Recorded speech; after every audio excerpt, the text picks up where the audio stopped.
بلدیہ عظمیٰ کراچی کے metropolitan commissioner mayor Karachi کے دور میں ہونے والی تقرری تبادلے، اپ گریڈیشن، نان کیڈر ترقیاں اور ہیلی کاپٹر اترنے کا نوٹس نہیں لے سکے، جبکہ ملازمین سے وہ دور ہوتے جا رہے ہیں۔ اس کی وجہ یہ ہے کہ گزشتہ جولائی کی تنخواہ اگست میں ہونا شروع ہوئی۔ افسوسناک بات ہے، 4 محکمے رولتے رہے۔ سابق میئر کراچی نے ملازمین کی تنخواہ رکوا کر 3 پسندیدہ کانٹریکٹرز کی ادائیگی کروائی، جس سے افسران کی تنخواہ تاخیر کا شکار ہوئی۔ میٹروپولیٹن کمشنر پراسرار طور پر خاموش دکھائی دیے۔ تاہم بلدیہ عظمیٰ کراچی نے کراچی میڈیکل ڈینٹل کالج کے لیے 1.5 کروڑ روپے کی گرانٹ جاری کر دی، جس پر میٹروپولیٹن کمشنر سخت برہم ہوئے کہ 3 کروڑ پورے کیوں نہیں دیے گئے۔ ان کو بتایا گیا کہ شارٹ فال ہے، لیکن بلدیہ عظمیٰ کراچی کے 4 محکموں کی تنخواہیں واجب الادا ہیں، ان کو بھی ہم ادا کرنے کی کوشش کر رہے ہیں، لیکن انہوں نے اس کو تسلیم نہیں کیا اور دباؤ ڈالا کہ KMDC کو مزید 1.5 کروڑ کی گرانٹ جاری کی جائے، جبکہ بلدیہ عظمیٰ کراچی کے محکمہ فائنانس کے مطابق سپریم کورٹ کے واضح احکامات کے تحت پہلے تنخواہیں ادا کی جائیں گی، پھر فیول اور اس کے بعد گرانٹ، کیونکہ یہ گرانٹ کی مد میں KMDC کو دیا جاتا ہے۔ بلدیہ عظمیٰ کراچی کے ذرائع کے مطابق گزشتہ سال بھی KMDC کے اکاؤنٹس میں 5 سے 6 کروڑ روپے موجود تھے، لیکن وہ ان سے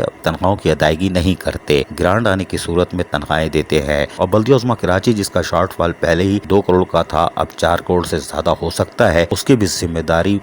سابق میئر کراچی کے ساتھ ساتھ میٹروپولیٹن کمشنر پر بھی عائد ہوتی ہے۔ وہ بلدیہ عظمیٰ کراچی کے ملازمین کے تحفظ میں ناکام ہو گئے اور ان کے مفادات کو جہاں شدید دھچکا پہنچ رہا ہے، وہیں ریٹائر ملازمین بھی ان کے دور میں سخت پریشان رہے۔ 8 ریٹائر ملازمین دنیا سے رخصت ہو گئے۔ یہ حیران کن بات ہے کہ میئر کراچی کے ساتھ ساتھ حکومتی نمائندہ میٹروپولیٹن کمشنر ہوتا ہے، اور جو بھی ذمہ داری میئر کراچی پر عائد ہوگی، اس کی براہ راست ذمہ داری میٹروپولیٹن کمشنر پر بھی عائد کی جانی چاہیے، اس لیے کہ حکومتی نمائندہ کیوں خاموش رہا اور بر وقت حکومت کو کیوں نہیں آگاہ کیا۔ اگر بلدیہ عظمیٰ کراچی میں آنے والے ماہ میں شارٹ فال بڑھتا ہے اور اسٹیبلشمنٹ کا بجٹ مزید بڑھتا ہے، تو اس کی ذمہ داری سابق میئر کے ساتھ ساتھ موجودہ میٹروپولیٹن کمشنر پر بھی عائد ہوگی، لیکن بلدیہ عظمیٰ کراچی کے افسران و ملازمین کا کہنا ہے کہ میٹروپولیٹن کمشنر KMC کے مفادات سے دور دکھائی دیتے ہیں اور KMDC اور عباسی شہید اسپتال میں بہت زیادہ دلچسپی لے رہے ہیں۔ عزیز عارف، KBS بلدیاتی نیوز کراچی۔